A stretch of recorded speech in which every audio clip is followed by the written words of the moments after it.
ஜென்ம ஜென்மோ ஜென்மி ஸ்ரீ சரண் ஸ்ரீ பாக்ய சாய். அனைவருக்கும் சாய் சுப நமஸ்காரங்கள். நிலக்கோட்டையிலிருந்து சாய் உமேஷ். ஸ்ரீ சாய் சகஸ்ர நாமாவளி ஸ்லோகம் 311. ஓம் குருதமாய நமக. மிக சிறந்த குருவுக்கு நமஸ்காரம்.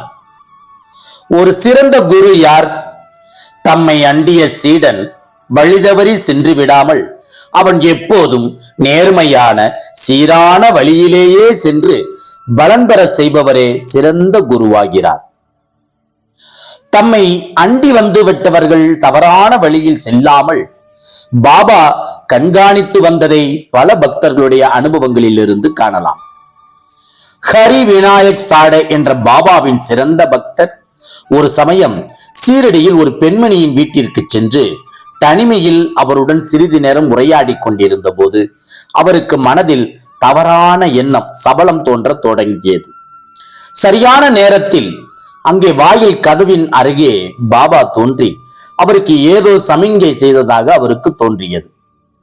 எத்தகைய தவறான வழியில் ஈடுபடவிருந்தாய் என கேட்பது போல் இருந்தது. சுதாரித்துக் கொண்டு சாடே உடனே அந்த வீட்டை விட்டு வெளியே சென்று விட்டார்.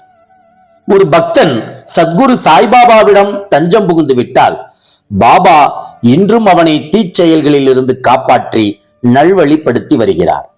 ஆகவேதான் பாபா மிக சிறந்த குருவாகிறார்.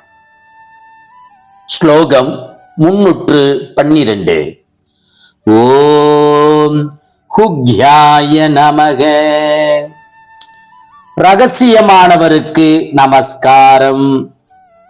ரகசியமானவர் என்றால் பாபா தம்முள் எதையோ ரகசியமாக வைத்திருப்பவர் என ஆகாது. பாபா ஒரு சிறந்த சித்தர்.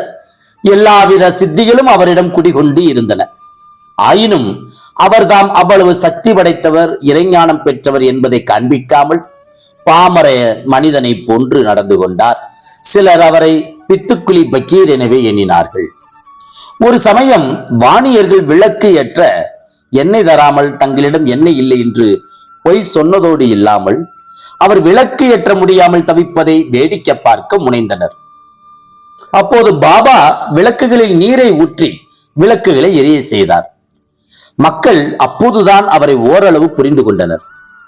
இவ்வாறு தாம் எப்பேற்பட்டவர், தம்மால் எதையும் சாதிக்க முடியும் என்பதை சற்றும் வெளிப்படுத்தாமல் பாபா நடந்து கொண்டதால் அவர் ஹுக்யர் அல்லது ரகசியமானவர் ஆகிறார்.